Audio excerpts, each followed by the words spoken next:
उनके साथ जो दरिंदगी हो रही है आप भाइयों के साथ में भी हर रोज हो रही है।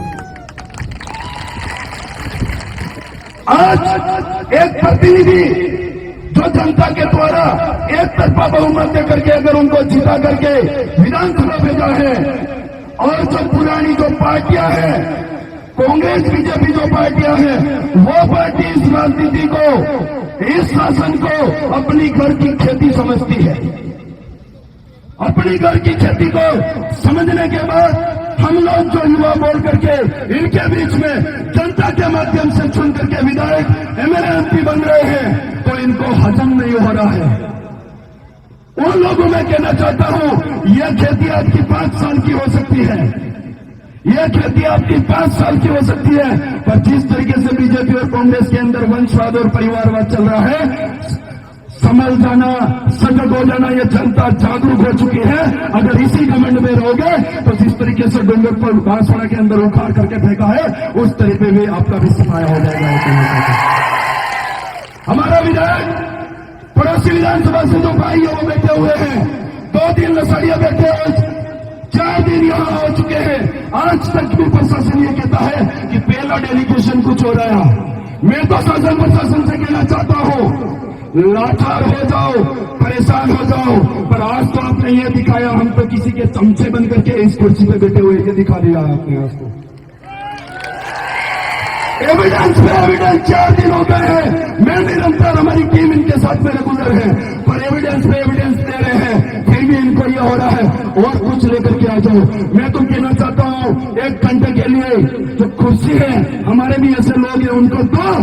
1 घंटे के अंदर उन लोगों को करेंगे। आप लोगों को सबूत पे सबूत चाहिए, और सबूत तो हमसे ऐसे मांग रहे हैं जैसे अगर साबित हो गया तो उसको ला करके यही फांसी चढ़ा देंगे, वैसे सबूत मांग रहे हैं। हद हो गई है इस तरीके से जो चीजें करी जा रही है। मैं तमाम भाइयों से कहना चाहता हूं, यहां पधारे हुए SC ST OBC minority general शोषित पीड़ित वंचित जो लोग हैं, वो भारत आदिवासी पार्टी से जुड़ी है, क्योंकि भारत आदिवासी पार्टी इस क्षेत्र के अंदर इतनी तेजी से रफ्तार से बढ़ने का एक ही वजह है,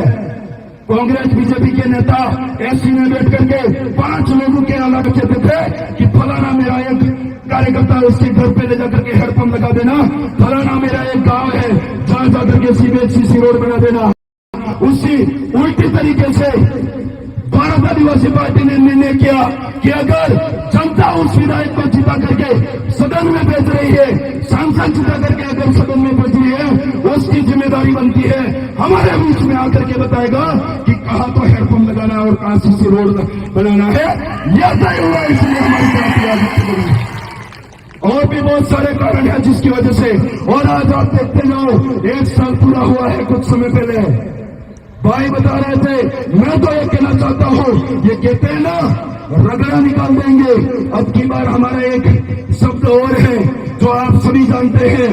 वाड़िया विसर्जन करने का रोग रेवाड़ो जो काढ़વાની જરૂર છે वो नोरता આવી રહ્યા આવડા સમયમાં અનાજની પંચાયતી રાજમાં રોગ રેવાડો કાઢવાનો સમજાવવાનો मैं आपको बताऊं। आप भाइयों को मेरी ओर से और जितने भी बाहर के मेहमान पधारे हैं, उन भाइयों को और उन सभी वरिष्ठ मेरे आदर्श मार्गदर्शकों को मैं इस मंच के माध्यम से आप सभी को धन्यवाद आभार प्रकट करते हुए यही कहना चाहूंगा कि विधायक साहब, आप वहां पर बैठे हो, जारी रखना संघर्ष, अगर जरूरत पड़े तो इससे भी बड़ा झमेला खड़ा करना पड़े तो भी करने के लिए तैयार है, ये बात कहना चाहता हूं। शासन प्रशासन को समझ में नहीं आ रहा है, बस समझा दिया जाएगा, उपचुनाव अभी आ रहे हैं, आपको भी हम बताएंगे। धन्यवाद, आभार, जोहार आप सभी को। आप सभी भाई, एक जो मीडिया के अंदर बात चल रही है, बहुत सारे लोग कह रहे हैं ये भीड़ है, ये पैसों से बुलाई गई भीड़ है, गाड़ियों भर के बुलाई गई भीड़ है। मैं कह रहा हूं, यहाँ पर जितने भी लोग बैठे हुए हैं, उनका हक अधिकारों का शोषण हुआ है, अत्याचार हुआ है। वो लोग स्वयं अपने हक अधिकारों की आवाज को बुलंद करने के तरीके से यहाँ पर पहुंचे हुए हैं। और हमारे बीच में डूंगरपुर बांसवाड़ा के जो हमारे आदर्श मार्गदर्शक राजकुमार जी रोड है, इस धरती के अंदर, इस धरती के ऊपर